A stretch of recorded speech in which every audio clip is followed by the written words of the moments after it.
metode titik simpul itu kita meninjau setiap simpul. Pengertian titik simpul di dalam rangka batang ini adalah setiap pertemuan batang itu ya, pertemuan itu kita sebut titik simpul. Jadi artinya titik simpul itu juga mempunyai jumlah ya, seperti ini. Kalau kita lihat jumlahnya 1, 2, 3, 4, dan 5 itu namanya titik simpul. Nah, apabila kita gunakan titik simpul itu dengan cara hanya menggunakan matematis ya, atau perhitungan kesamaan matematis, itu simak sejajar, simak X sama dengan 0 dan simak X sama dengan 0. Metode itu kita sebut analitis ya, atau metode titik simpul. Sudah kita bahas minggu lalu. Kemudian hari ini saya lanjutkan ya dengan modul yaitu metode grafis ya, metode grafis. Nah, walaupun bentuk soalnya sama, tapi penyelesaiannya kita gunakan metode yang berbeda ya. Kita pahami dulu pengertian grafis ini apa sih sebenarnya ya. Pertama lah penentuan gaya pada bidang dan rangka batang ya. Jadi analisa struktur rangka batang itu dengan metode grafis itu sebenarnya grafis itu ada dua, grafis titik simpul dan grafis gabungan titik simpul. Nah, gabungan titik simpul itu namanya Cremona ya. Jadi kalau nanti kita akan bahas ya, kita akan tampilkan kalau kita selesaikan setiap titik simpul ini dengan secara grafis per titik simpul, itu namanya juga metode grafis ya, metode grafis juga. Tapi setiap simpul itu grafisnya masing-masing gitu. Nah, apabila kemudian setiap simpul itu gambar grafis yang kita gabung, itulah yang menjadi Cremona ya. Jadi kalau nanti tanya Pak, apa bedanya grafis titik simpul dengan grafis Cremona? Kan grafis. Kalau di Cremona itu gambarnya itu semua titik simpul menjadi satu gambar, satu kesatuan gambar.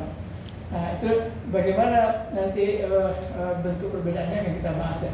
Tapi saya munculkan dulu dengan narasi atau pernyataan-pernyataan yang terkait dengan Cremona atau grafis itu ya.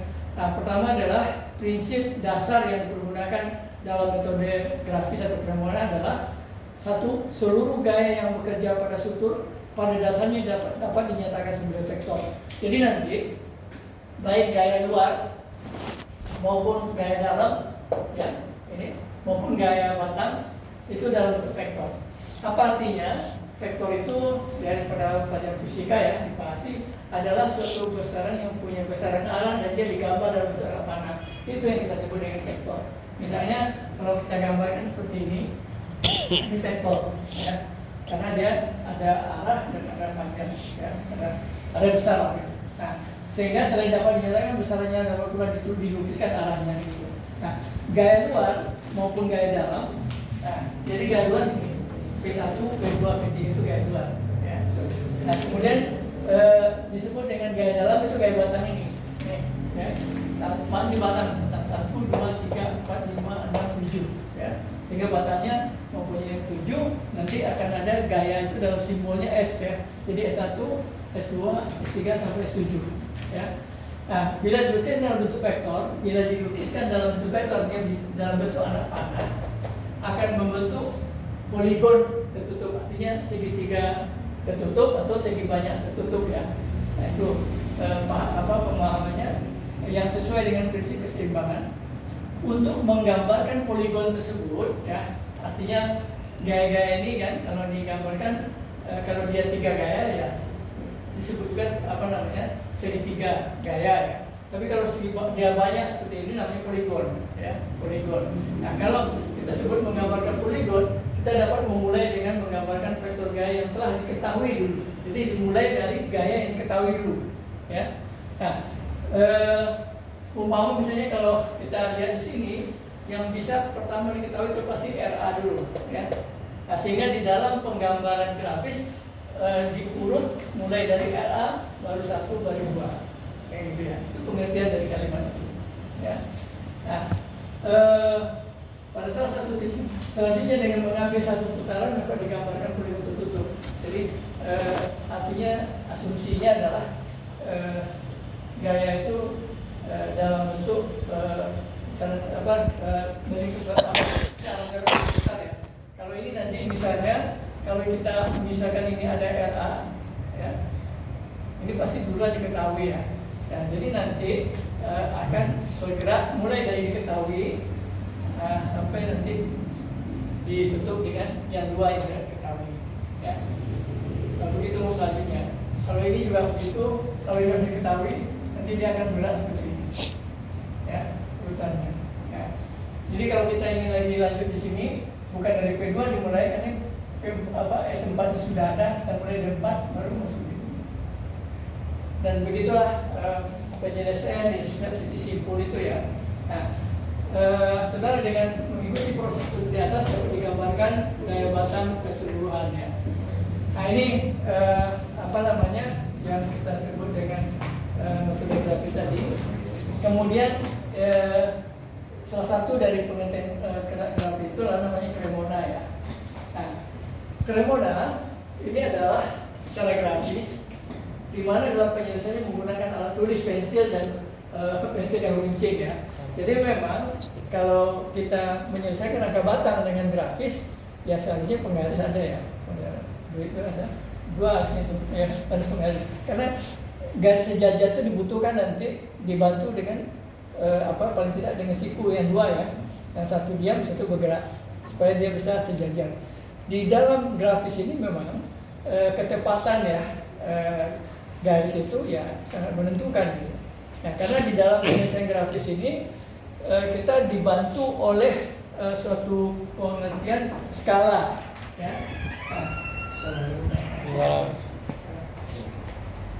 Ya, kita dibantu oleh pengertian skala yang namanya apa? Ada skala gaya dan ada skala jarak. Nah, kenapa dipakai skala gaya dan jarak itu?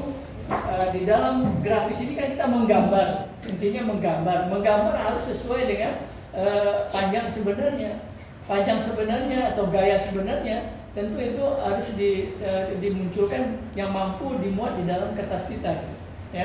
Ya, kalau saudara punya kertas hanya 20 kali 10 ya, atau kalau A4 itu kan 20 kali 30 ya tentu gaya yang digambarkan dalam bentuk panah ini harus bisa masuk di dalam kertas itu ya. Ya, itu gunanya skala gaya maupun skala jarak tadi ya.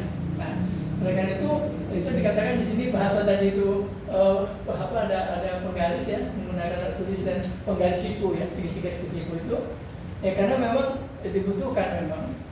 Kalau tadi dianggap pensil, kenapa pensil bukan pulpen? Kalau pensil masih bisa dihapus, salah hapus ya, kelebihan garis hapus.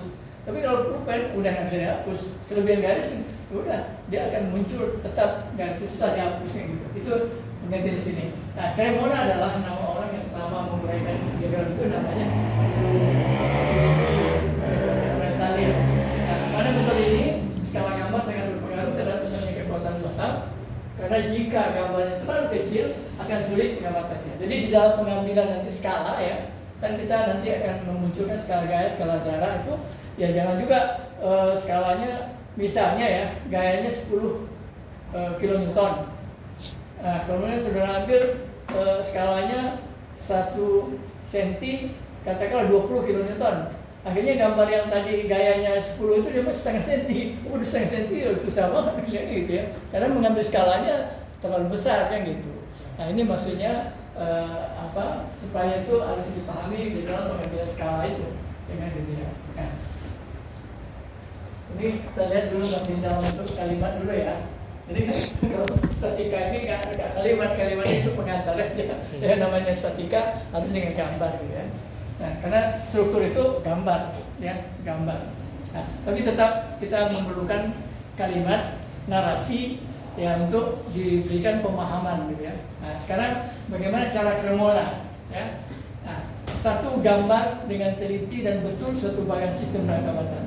Jadi gambar ini harus digambarkan benar-benar dengan skala yang benar gitu ya. Kalau saya sekarang kan asal aja dulu ya, ada ABC-nya harus berapa, ini kan belum ada nilai ya, ini belum, P juga belum. Nah, itu maksudnya di dalam pada sisi Cremona ini harus ditentukan itu berapa. Jadi hati-hati dalam menentukan skala gambarnya. Nah, pengendalian ya, kontrol apakah sudah memenuhi syarat stabilan itu dicek lagi dengan rumus tadi ya, M sama dengan 2J-3 itu ya. Nah, kemudian berilah notasi atau nomor tiap batang. Jadi batang ini kan baru angka 1, 2, 3. Nanti di gambar Cremona itu ya yang sudah diskalakan itu, ini langsung diganti menjadi S1, S2, S3. Itu maksudnya notasi ya. Notasi. Jadi dikasih, kemudian gambar gaya luar dimunculkan juga dengan skala. Gambar gaya luar P1, P2 itu. Kemudian tentukan besarnya reaksi tumpuan akibat adanya gaya luar. Jadi nanti reaksi ini juga secara grafis ditentukan ya, berapa A, berapa SB. Itu secara grafis, ya kan? Nah, kemudian nyatakan dalam bagan semua gaya luar yang disebabkan oleh muatan setelah besarnya reaksi tumpuan. Jadi nanti ini kita munculkan ya dalam bentuk pribadi diagramnya. Kemudian dalam pikiran kita terbayang seolah gaya itu mengelilingi rangka batang dan urutannya searah terjam-jam.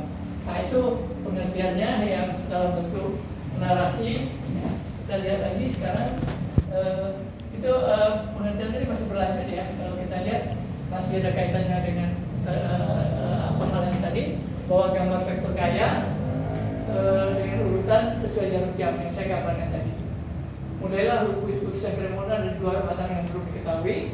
Kemudian langkah berikutnya menuju pada titik buhul atau titik simpul ya. Itu yang saya sebut A, B, C, D, E itu adalah ya di sini namanya buhul ya atau simpul yang hanya mempunyai 2 gaya batang yang belum diketahui misalnya untuk kita mulai. Apabila arah gaya batang menuju titik simpul atau titik buhul itu menuju ya, berarti itu adalah tekan. Jadi artinya nanti setelah kita gambar dalam bentuk gambar pribadi diagram. Jadi nanti kalau dari S1-nya ke sini itu tekan, ya. Tapi kalau S2-nya ke sini dari sini ya itu tarik. Gitu. Jadi kalau dia menjauhi simpul tarik, kalau dia menuju simpul itu tekan. Jadi yang tarik itu kita sebut dengan dinyatakan positif, dan tekan itu kita sebut negatif ya. Tekan itu negatif, ya. Nah.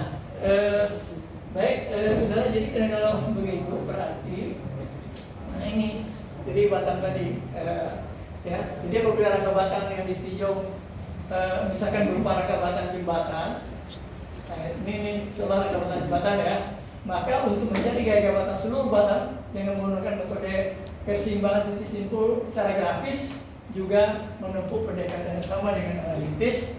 Artinya dimulai dari suatu titik simpul yang hanya mempunyai 2 batang yang belum diketahui. Jadi kalau ini kita lihat konstruksinya, maka kita bisa mulai dari A atau B. Ya. A itu kan 2 yang tidak diketahui, 1 dan 5. Ya. Jadi RA-nya pasti bisa dihitung. Gitu. Kemudian di sini mulai juga boleh. Nah, tapi umumnya kita mulai dari kiri, kemudian beranjak ke kanan. Ya. Nah, kemudian setelah diketahui ini boleh ke D, karena di D ini sudah diketahui, tinggal ini dan seterusnya ya. Nah, saudara, saya ilustrasikan saja, ini pindah ke situ bentuknya. Jadi nomor-nomornya nggak mengikuti ini ya, tidak harus nomor ini sama persis. Saya jadikan nomornya sekarang begini: 1, 2, 3, 4, 5, 6, 7. Nah, tapi sekali nomor ini kita pilih, nanti ya gaya batangnya harus disesuaikan ya. Jangan di sini misalnya 6 di sini ya. Di sini katakanlah 3 gitu kan. Nah, kemudian saudara tetap juga S6 ya, enggak lah, tetap S3 di sini, bukan S6. Di sini boleh S6 gitu ya. Nah, ini saya hanya ilustrasikan saja yang gambar skematik karena agak berbeda dengan apa yang akan saya jadikan contoh ya. Nah, sekarang kita akan masuk ke contoh. Jadi kalau belum sampai ke contoh, teori pengantar tadi diperlukan sebagai landasan yang kita menyelesaikan. Jadi kalau saya tidak tampilkan teori tadi, Anda bingung apa itu yang dimaksud dengan grafis misalnya kan. Nah, pengertian sudah dapat, baru kita mulai dengan apa yang kita sebut dengan contoh ya. Nah, ini contoh yang harus kita selesaikan.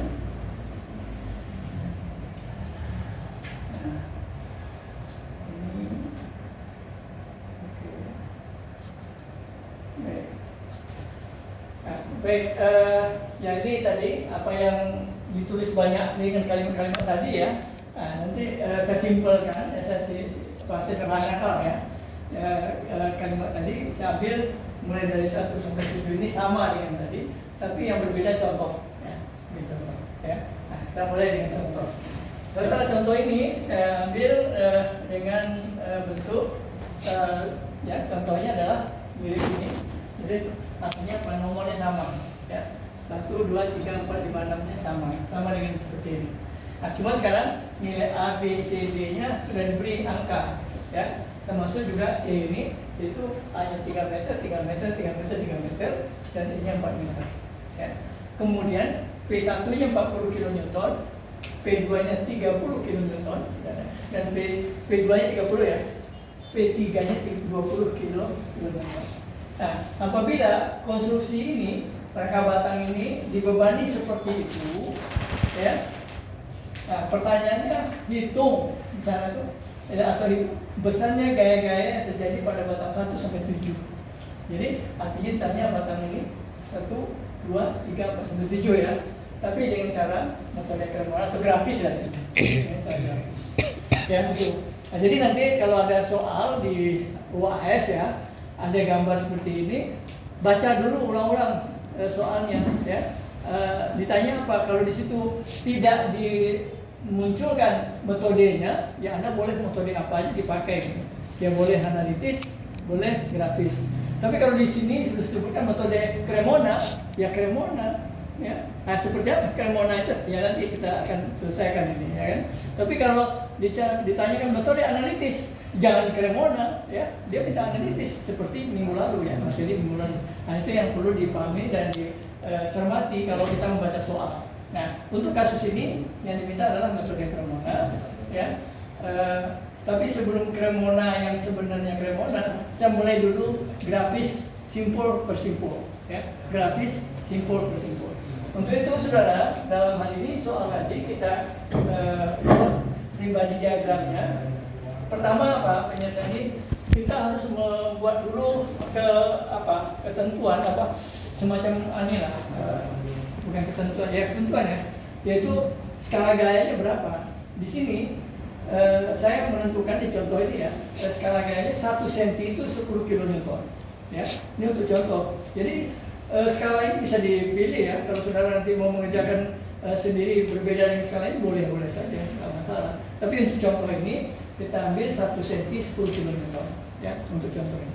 Nah, dan skala jaraknya 1 cm 1 meter ya, skala itu.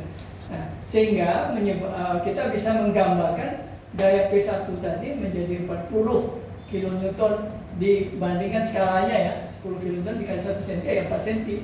Artinya gaya P1 itu sekarang sudah bisa kita gambar 4 cm. Jadi nggak boleh lagi asal dikasih panah begini aja kan. Enggak, udah harusnya 4 cm kalau kita menggunakan grafis ya.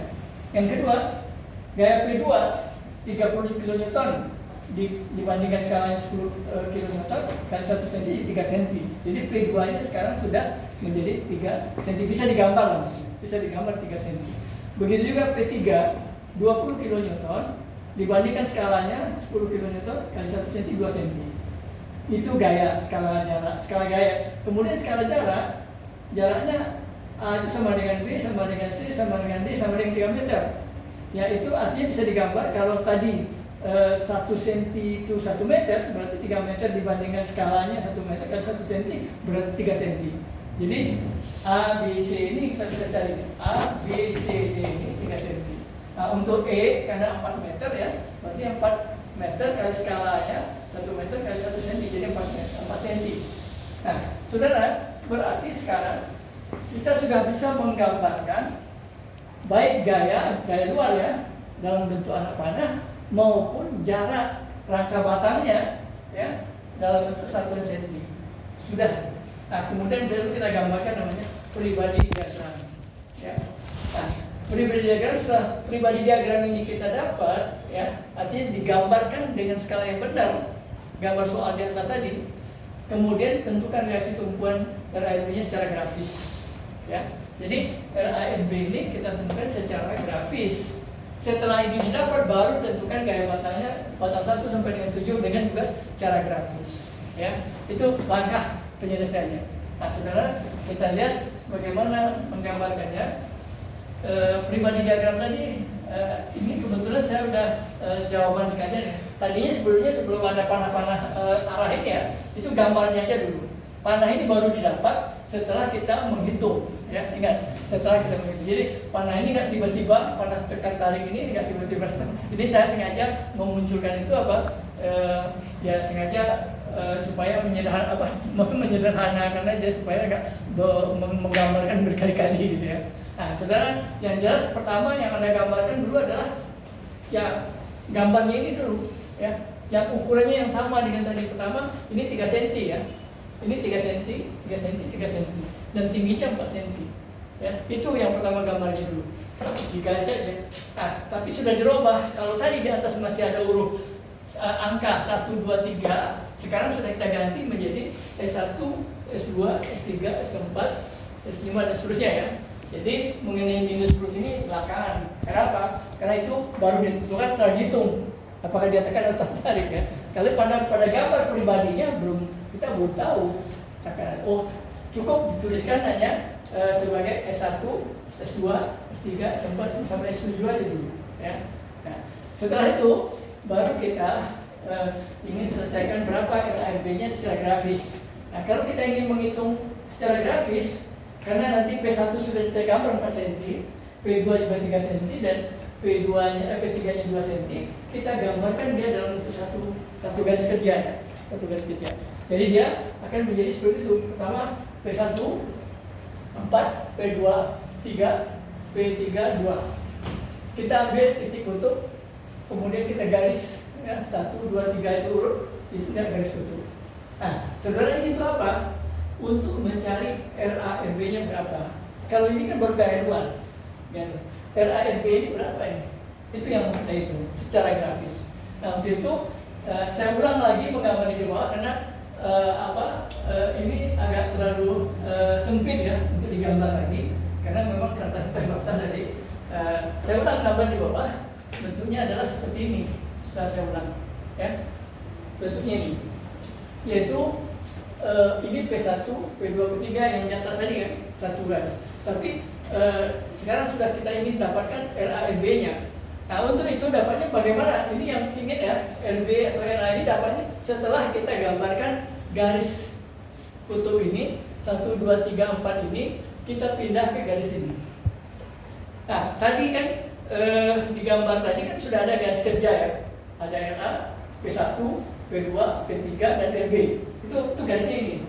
Ini garis RA, P1, ini adalah P3, ini P2 ya. Ini garis RB, garisnya. Nah, jadi artinya walaupun tidak sama data itu harus disamakan itu. Makanya nanti saudara kalau mau menjawab soal itu, saya minta supaya menggambarkan itu, siapkan di bawahnya ini. Jadi garis yang di bawah itu tadi, sebenarnya garis ini nih diperpanjang. Ya, jadi ini perpanjang, ini juga perpanjang, ini diperpanjang, ya, terus. Nah, ini tadi garis-garis itu ya. Nah, ini tujuannya apa? Kalau kita dekat dengan gaya yang kita peroleh tadi, misalnya tadi kita dimulai dari sini ya. Ini P1, P2, P3 ya. Nah, ini P1, P2, P3 ya. Nah, saudara dengan sengaja tadi memilih titik ya di sini ya. Jadi di sini titiknya boleh aja di mana, di atas ini boleh, di sini enggak masalah ya. Sembarang titik, tapi sebelah sini ya tentu masih dalam kertas ya yang ada ya, yang di luar kertas ya. Nah, dengan begitu inilah yang ditarik garis tadi dari titik ini, boleh dikasih simbol ya, misalnya O misalnya. Ini namanya titik kutub ya. Kita tarik garis dari sini mulai, kemudian kita tarik lagi, dan kita tarik lagi ya. Nah, inilah yang kita nomor 1, 2, 3, 4 garisnya ya. Ada 4 garis yang namanya garis kutub. Nah, saudara, kenapa ini sebaiknya didekatkan ke sini supaya kesejajaran ini bisa kita pindahkan. Minum Pak. Nah, di bawah tadi saya bawa air ke ruangan ada kelas. Ini barusan lupa. Lagi tinggi lantai 4 menenteng air kan. Belum sampai di atas ada tumpah dulu. botol. Jadi kadang-kadang gini loh, karena sama anaknya untuk menjelaskan kan, karena itu dia terpaksa anaknya baru. Kayak semua kesakit. Baik, karena gini, ada kadang-kadang mahasiswa itu ingin malah dipercepat ya menjelaskan supaya dia cepat menangkap. Tapi ada juga mahasiswa dia terlalu cepat tuh nggak paham dia ingin pelan kan, supaya jelas. Nah, kadang-kadang dosen kebiasaannya ada yang ngomong itu udah biasa cepat gitu ya, jadi susah untuk dilambatkan. Jadi kalau memang dosen terbiasa ngomong lambat, disuruh cepat juga nggak bisa. Nah, jadi sama itu udah apa ya, karakter namanya. Kan ada yang orang pelan yang suka ngomongnya pelan ya, suruh cepat nggak bisa tuh. Begitu juga orang yang biasa cepat ngomong suruh pelan susah. Nah, saya kadang-kadang berusaha mencoba mempelankan, tapi nggak bisa juga, cepat juga gitu ya. Nah, tapi kalau merasa terlalu cepat, ada interupsi aja. Pak, agak sedikit dilambatin gitu ya. Supaya apa? Yang penting kan kuliah ini bukan sekadar menyampaikan materi, tapi bagaimana materi itu dipahami, dimengerti, dan kalau ada soal bisa diselesaikan. Itu intinya kan. Nah, itu baru namanya perkuliahan ya. Tapi kalau hanya sekadar menyampaikan materi, ya kerja online itu kan modul kirim itu aja baca mas kan. Tapi itu menurut saya nggak terlalu efektif ya untuk kita. Ya efektifnya error begini kan. Anda bisa tanya jawab jarak, kemudian kita sampai kepada suatu cara menghitung reaksi tumpuan dengan grafis, yaitu menggambarkan gaya-gaya yang ketahui dengan skalanya ya, P1, P2, P3 itu kita gambarkan dia dalam bentuk ada ada garis kutubnya ya, 1, 2, 3, 4. Nah, tapi ini sudah sesuai skala ya, sesuai skala. Ini belum didapat, ini belakangan ya. Ini dulu, ini saya ingin gambarkan di sini untuk menjelaskan saja bahwa ini dekatkan di sini. Kenapa? Ini tadi sebenarnya kalau dikaitkan ke atas agak bingung, nggak sama gitu ya. Karena saya geser ke kiri sedikit sehingga tidak segaris tuh kalau dinaik ke atas. Nah, saya katakan itu sebenarnya segaris ya, segaris gitu. Ya, gitu. Nah, kenapa? Karena nanti pertama adalah garis satu itu, ya, garis satu itu harus kita pindahkan ke sini. Jadi harus kita pindahkan ke sini itu sama ininya, kemiringannya. Ini kan namanya garis satu. Ya. Nah, kemudian dia kan RA dengan satu, ya, mulai dari sini dan memotong ini. Kemudian garis 2 ini dia akan mulai lagi dari sini, tapi dari P1 sampai ke P2. Jadi jangan salah, jangan ke garis sini ya, tapi ke P2. Berarti dari sini kemiringannya kan ini. Jadi harus begini. Jadi dari sini sampai ke sini. Yang penting miringnya sama, ya, sama miringnya. Nah, kemudian dari 2 ketiga. Ya, ketiga. Ya. Jadi dari 2 ke 3 itu seharusnya ya kita mulai dari garis 3 ini ya. Jadi kita mulai menurun, tapi dia dari 2 ke 3 berarti miring kan, miring begini. Nah, dia memotong lagi di sini, ya. Ini dia. Garis 3 ini nih, ya. Ini. Garis 3. Garis 1, garis 2, garis 3. Garis 4 yang bawah itu baru ada dari sini memotong B ini. Jadi nanti ada di sini. Dia mau ke sini, ya kan? Nah, saudara, jadi perpotongan di B dan A ini kita hubungkan, ya, kita hubungkan. Nah, ya, kita hubungkan. Nah, dan ini kita sebut sebagai garis S tadi, ya. Jadi garis S ini bukan panjangnya ya, tapi kesejajarannya itu harus pindah ke sini. Ya, jadi harus pindah. Jadi kalau dia sejajar pindah, ya akhirnya kita pindahkan ke sini. Nah, ini garis S tadi. Dia sampai di sini kita lihat moto. Itulah pembahagian. Ya. Pembahagian titik itu tadi berarti garis ini pembatasnya dari sini ke sini, ya, sampai ke sini. Nah, jadi dari P3 kita dapat dulu adalah RB dulu nih. Nah, ini yang disebut RB.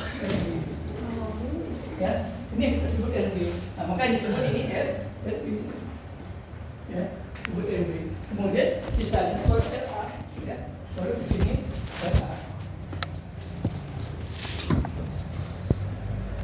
Inilah RA. Ya. Nah, jadi ini baru sampai di situ kita baru menghitung reaksi kelumpuhan ya. Nah, berapa nilainya ya diukur ini, diukur ya ini LA LB diukur, misalnya di sini LA-nya setelah diukur dapatnya 5 cm, LB-nya 4 cm ya diukur, setelah diukur.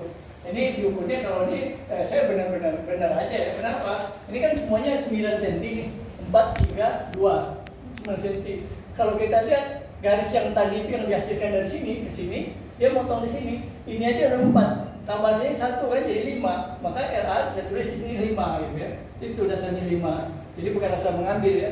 Nah, ini berapa? Karena ini tadi 3 dikurangi 1 tinggal 2, ini 2 jadi 4 ya, 4 cm untuk RB. Itu dasarnya. Nah, sekarang kalau sudah panjang sedikit itu panjang yang diketahui ya. Berarti berapa nilainya? Ya dengan skala RA berarti 5 kali 10 kN. Karena kan ini pilihan kita di skalanya. Jadi berarti RA-nya 50 kN ya. Nah, kemudian RB-nya berapa? Karena dia 4, jadi 4 kali 10 kN. Jadi 40 kN ya. Itulah baru RAMP didapat namanya ya. Nah, mengeceknya bagaimana? Ya, kita lihat gaya yang dalam tangan ini jumlahnya berapa? Sama nggak kalau kita jumlahkan 50 tambah 40 90 kN? Sama nggak dengan jumlah ini? Nah, ini kan tadi 40, 30, 70, tambah 20, 90. Ya sama berarti. Ya udah benar ini gitu ya. Udah benar gitu. Nah, selesai kan? Tapi sampai di situ pertanyaannya belum terjawab karena yang ditanya adalah gaya batang 1 sampai 7. Bukan karena RB, tapi syarat untuk bisa menjawab S1 itu kita harus tahu RARB. Nah, sekarang setelah kita dapat ini, baru kita coba menjawab secara grafis ya. Nah, jadi untuk metode grafis, batang kita simpul secara grafis ya. Untuk kita bicara, nah ini simpul A dulu ya. Nah, jadi pertama di simpul A itu urutannya yang penting ya. Di A ini kan urutannya adalah RA ya, S1, S2 gitu. RA, S1, S2 kan gitu ya. Nah, RA kan sudah ada dapat tadi, jadi nggak usah diukur-ukur lah. Yang tadinya pindahin gitu ya, panjang yang didapat tadi RA yang pertama, tapi nanti S2-nya harus menutup ke sini ya, besar grafis gitu. Jadi setelah SRA S1 itu sesuai, makanya gambarnya itu kenapa dibuat skala miringnya nggak boleh salah, kan miringnya kita pindahkan ke sini ya, miringnya. Nah, dia miringnya kita buat miring, tapi nanti memastikan bahwa dia bawahnya ke sini karena S2-nya mendatar ya mau tidak mau berarti S1-nya harus ke bawah ya. Kemudian untuk menutup ini S2-nya harus ke kanan gitu. Nah, setelah itu baru selesai ya kan. Ini kita tinggal diukur ini berapa senti kan gitu. Nah, ya selesai satu ya, artinya S1 S2 dapat supaya kita tidak kehilangan arah ketika apakah dia tarik atau tekan di situ. Langsung arah ini kita pindahin ke gambar atas ya. Nah, itu tadi gambar atas itu kita buat ya seperti ini. Nah, sini. Jadi S1-nya menuju simpul ini ke bawah dan S2-nya ke kanan. Langsung pindah ya. Nah, kalau S1 di sini ke sini, yang di atas pasti ke atas juga. Ya. Kalau ini menjauhi, pasti di sini juga menjauhi. Artinya untuk S1 sudah kita dapat ya, dan S2 sudah. Nah, dari sini kita bisa mulai ke titik simpul C ya. Nah, titik simpul C kita lanjutkan lagi. Ini di C itu apa gayanya? Di C itu gayanya adalah dimulai dari S1 kan udah diketahui S1-nya. Jadi S1 yang ada ini pindahkan saja. Jadi kita nggak perlu lagi mencari-cari kan. Ini udah ada kan. Pindahnya cuma arahnya pindah, kalau tadi ini ke bawah, ya sekarang naik ke atas. Ya. Jadi dia dimulai dari sini dan naik ke atas. Di atas itu turun P1. Ini P1. Tuh. Jadi P1 udah tahu ya, panjangnya udah ada di gambar tadi. Udah panjang P1. Dari P1 ternyata kemudian S4 itu mendatar deh. Ya, kita buat ini mendatar sembarang pun belum tahu mau ke kanan atau ke kiri. Buat aja dulu panjang begini. Tapi yang jelas S3 itu nanti dia searahnya kan S3 itu miringnya begini. Dan dia harus menutup titik ini. Ya. Kalau dia menutup titik ini nggak mungkin dia ke sini. Ya. Pasti ini ke sini. Jadi udah tarik aja miring sama dengan S3 ini. Ya. Nah, dia tutup berarti dari sini ke sini. Jadi artinya S4-nya ke sini, S3-nya ke sini. Ya. Nah, udah pasti segitu panjangnya ya. Kemudian kita naikin arahnya dimunculkan ke atas, digambar lagi. Jadi, oh ya, ini jadi daripada slide. Ini aja tadi waktu kita menyelesaikan ini berarti tadi S1 ke sini ya. Di sini. Ininya udah pasti ke sana. Ini jadikan S1. Ya. Nah, S2 juga begitu. Di sini ini ke sana. Pasti dari sini ke sana juga. Ini namanya S2. Ya. Nah, ini baru di simpul A. Di simpul C ternyata urutannya begitu tadi kan. Ya, urutannya adalah S1, ya, P1, S4, S3, ya, itu. Nah, ternyata sudah kita dapat itu. Jadi S4-nya berarti menuju ke sini, ya, untuk di titik D ya pasti di sini ini S4, ya. Nah, kemudian S3-nya ke sini, ya. Nah, yang dari titik E ini pasti ke sini. Ini namanya S3, ya, itu. Jadi dapatnya panah-panah ini setelah ada hitungan ini ya. Jadi nggak tiba-tiba muncul dari gambar di atas tadi. Nah, kemudian kita lanjutkan. Ini masih metode grafis tadi. Di titik D, kita lanjutkan di titik D. Di titik D urutannya ini baru titik D. Di titik D itu dimulai dari S4, ya. Kemudian masuk P2, P2 S7, S7 terakhir S5. Ya, itu di titik D. Nah, jadi artinya kalau begitu S4-nya yang sudah ditambah tadi, ya, yang arahnya ke kiri kita pindahkan. Nah, jadi kalau gambarnya didekatkan, kita tahu di panjangnya dipindahin aja. Ya. Nah, ini S4 tadi panjangnya ini kita pindahkan. Jadi kita mulai dari S4 panjangnya sini. Panjangnya sama, Mas. Ya, ya, gitu. Jadi langsung ini kita mulai dari sini kita tarik. Setelah itu kan P2, ini dia P2 3 cm itu kan, P2. Setelah itu S7, ya, artinya S7 juga miringnya begini kan. Kita buat aja dulu panjang, terserah ada kemana dia, belum tahu ya. Tapi yang jelas S5 harus menutup ini, ya, di tempat ini. Nah, kalau dia menutup ke sini S5-nya, tidak mungkin S7 itu ke bawah, ya, pasti S7 itu ke sana. Dari sini dia, kita tahu S5 kan ke arahnya ke sini ya, pasti arahnya ke sini. Searah sejajar dengan ini ya, sama ini. Nah, dia menutup ini. Jadi akhirnya kita dapat urutannya di titik D ini adalah ini S4, P2, S7, S5. Jadi S4, P2, S7, S5. Itu yang dikatakan segi gaya tertutup ya, polikon tertutup ya. Nah, sudah kita dapatkan. Ya, kalau mau dipindahkan, ya pertama yang ingin dipindahkan kan dua ya. Ini udah pasti ada, udah ada tadi. Ya ini. Nah sekarang S7-nya ke sini. Jadi S7 kita akan kasih tahu pasti arahnya ke sini. Ya. Ini ke sini. Berarti S7 ke sini. Gitu ya. Nah S4 ke sini, S5 ya. S5 ke sini. Jadi di sini kita S5-nya pasti ke sini. Ini ke sini.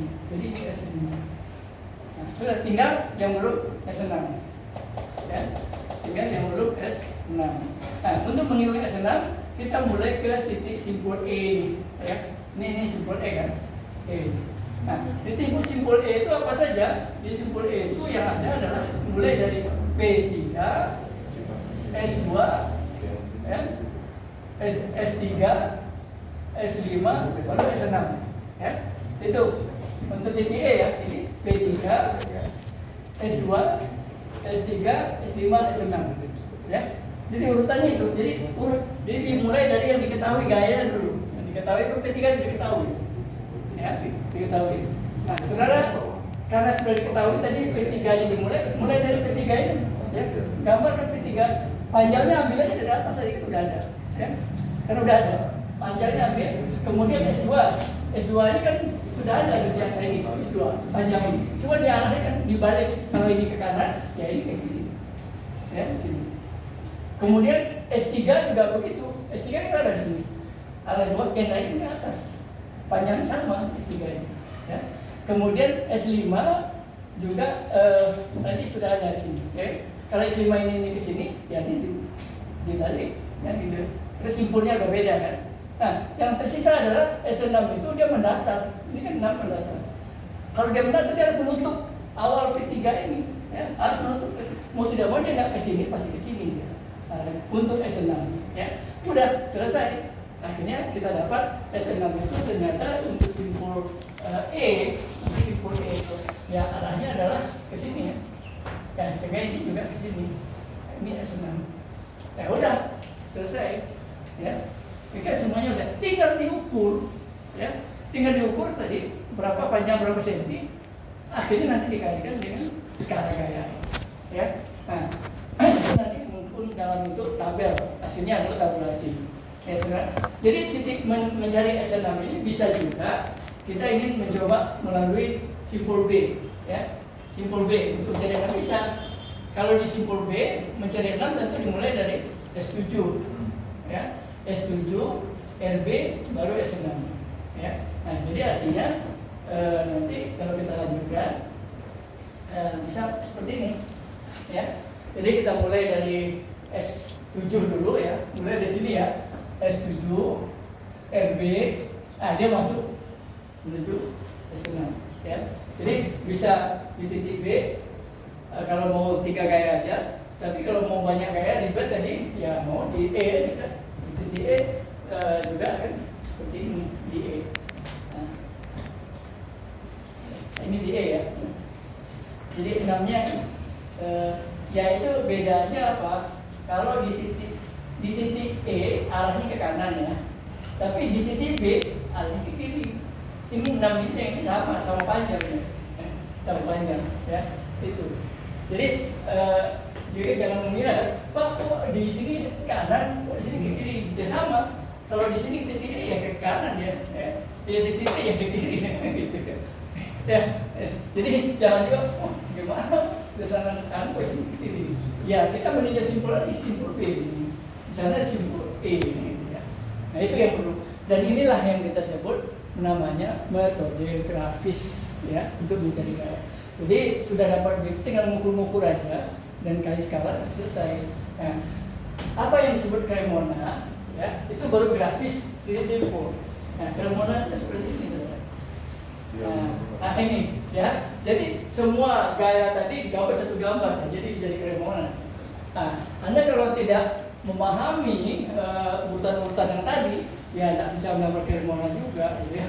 Jadi kebetulan saya sebenarnya di Cremona itu nggak perlu panah-panah itu dimunculkan ya. Kenapa? Karena nanti hasil dari Cremona ini kita bisa tahu saja gerakannya itu apakah tekan tarik nanti dapat dari ini dari ya sebenarnya gerakan-gerakan juga, cuman panah di Cremona ini pas satu gaya itu bisa 2 kali ya, karena bolak-balik ya, simpulnya bolak-balik. Nah, sehingga sekarang saya gambarkan sesuai panah yang ada di grafis tadi ya, masuk ke mana. Nah, coba kita lihat apa yang penting adalah yang pertama tadi tetap katakanlah simpul A. Jadi simpul A itu RA dulu, berarti dari sini. Kita mulai dari sini, ya. Kita mulai dari sini. RA S1 masuk S2, ya. Jadi ini simpul A. Nah, cuma saya munculkan arahnya di sini supaya waktu ada gambarnya belum ada arahnya, segitu kan, supaya kita tahu, ya, dia menuju atau mendekati. Nah, di sini kan sama aja. Jadi S1-nya akan menuju ya ke sini dan S2 ini menjauhi, ya. Nah, kemudian simpul C, jadi dimulai dari S1 dulu. Nah, S1 artinya dari sini. Kita mulai S1 dari sini ya. Sini terus. Nah, P1-nya saya geser ke sini ya. P1-nya saya geser. Jadi artinya berhenti di sini kan. Jadi dari S1 naik ke atas, turun ke bawah P1. P1 baru kita lihat di situ ada S4 ya. Ini harusnya S4 ya. Ini bukan S6, salah nih. S4 ini ya. Ini S4 ya. Salah S4 ya, berarti. Setelah S4 baru S3 gitu. Menutup di sini ya. Menutup di sini. Ya. Jadi ini nanti kalau dikoreksi ya. S4 bukan S6. Nah, supaya nanti tidak ini. Nah, jadi artinya sampai di situ udah S3 dan 4 sudah kita dapat ya di simpul C. Selanjutnya Ya, di sini nggak kelihatan simpulnya Iya. ya, di atas jelas itu. Ya. Nah, kemudian bisa kita lanjutkan ke D. Ya. Ke D karena 4 kita sudah diketahui. Ya. Kita bisa mulai dari 4. Jadi ini dari sini tadi mulai. Kita dari sini mulai titiknya. Ya. Dari sini mulai S4. Dari S4 itu P2. P2 itu kan dari sini sampai ke sini. Ya. P2 sampai ini. Habis P2 adalah S7. S7 naik ke atas. Ya. Dari S7 ada 55 di sini kan, ini tadi mulai dari sini kan. Udah, tutup ya.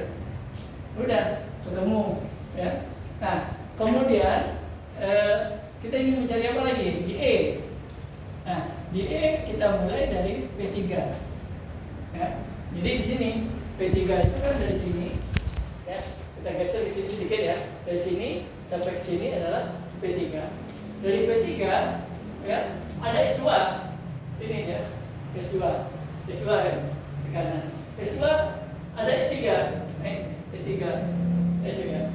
ada S5 ya. Setelah S5 baru S6. Ini S6 ini ya. Jadi terbalik, ini S4, ini S6 ya. Jadi ini berarti tulis ini S6 nih. Kan gitu. Ya. Nah. Ya udah saudara, jadi kalau udah sampai di S6 kan udah selesai, S7 udah ada ya. Ya udah, itu yang saya sebutkan tadi, yang namanya Cremona itu ya ini. Jadi semua gaya batang itu ada pada satu gambar. Ya. Nah ini tentu nanti kalau di sini kan saya menunjukkan istilahnya apa, diukur Nah ini diukur ya berapa senti ya. Jadi S1 berapa senti, S2 berapa senti. Nah selanjutnya nanti baru kita masukkan dengan skala berapa kilonewton, apakah dia tadi tertekan gitu ya. Nah ini ditabulasikan, ini harus ditabulasikan. Jadi tabulasinya barangkali bisa dilihat dari contoh grafis ya. Sambil contoh namanya tabulasi. Pak, tadi yang jarak kutub berapa itu jaraknya Pak? Apa? Untuk menentukan jarak kutubnya berapa? Gambar begini, mungkin 3 lah ya. Ada mungkin P1, P2, ini masih panjang ya. Panjang ya, mau di sini boleh. Nah, jadi lihat kertas berapa itu. Nah, saya tadi kan karena kertas itu terbatas ya, makanya agak curam ya. Kalau mau landai-landai ya panjangin aja gitu kan, dari sini landai gitu. Ya. Jadi bisa landai ini. Ya, bisa landai. Jadi kalau ditanya jarak ini di mana posisinya berapa ya, tergantung kertas itu sendiri aja. Ya, nanti oke, saya mengerti pelajaran. Nah, saya mau menjelaskan tentang hasil tadi grafik itu ya, artinya seperti apa kita selesaikan. Nah, jadi tadi apa yang kita peroleh itu ya harusnya dibuat dalam bentuk tabel. Ya, saya mengatakan sebaiknya nomor batang ini ya kalau mau tambahkan gaya batang ya, nomor batang gaya batang ini S1, S2, S3, nah S7. Nah ini hasil pengukurannya berapa senti ya, S1 berapa senti, S2 berapa senti. Nah sehingga nanti dikalikan skala nanti baru dapatkan gayanya. Nah itu baru kita tahu apakah dia tarik atau tekan. Yaitu penutupnya ya, tabulasi tadi yang saya katakan ya. Nah jadi kalau kita bicara tentang Cremona ya seperti itu, karena nanti ya Cremona itu ya seperti ini ya.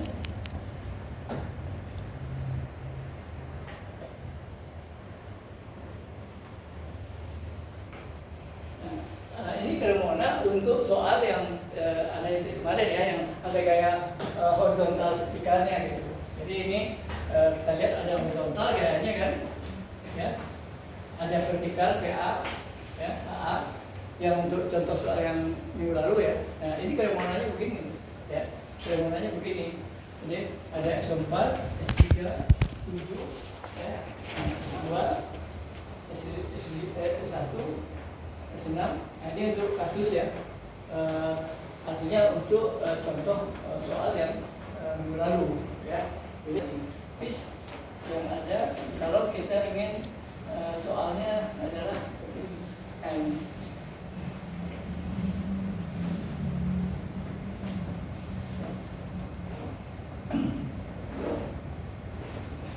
Jadi kalau soalnya seperti ini ada gaya mendatar ya, ada gaya vertikal. Ini kan contoh yang minggu lalu ya, tapi ini kan yang minggu lalu ada litis ya, ini Cremona. Nah, sehingga hasil Cremona itu nanti yang menghasilkan bentuk ya tetap aja di secara grafis. Ya. Nah, ini nanti yang menghasilkan tadi ini yang kita buat tadi ya. Nah, ya sama dimulai juga dengan hitungan RARB-nya ya, kemudian dapat apa lagi itu ya S5 ya, kemudian diukur pada panjangnya kali skala ya, terus kemudian itu RARB-nya ya ada ini. Nah ini mulai kita lihat tuh ya, jadi ada RARB-nya. Jadi ini saudara apa untuk bagaimana Cremona untuk gaya untuk soal yang lain ya. Jadi bentuknya akan seperti itu. Ya, gayanya. Supaya nanti mau saya jelaskan apa bedanya grafis dengan Cremona. Karena Cremona juga grafis ya, tapi yang grafis yang saya maksud adalah grafis yang awal tadi, simpul per simpul. Nah kalau Cremona ya gabung di sini. Ya. Nah, jadi kalau nanti ada soal entah UAS atau mungkin tugas gitu ya, kalau diminta Cremona ya harus gabungin. Tapi kalau kita grafis saja, ya yang saya gambarkan per simpul tadi. Ya. Jadi itu saudara, saya kembali ke apa yang sudah saya jelaskan tadi. Jadi ini saya minta target seperti tadi ya.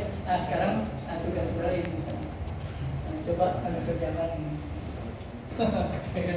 Ya itu dan minta dengan metode grafis. Jadi artinya simpul per simpul.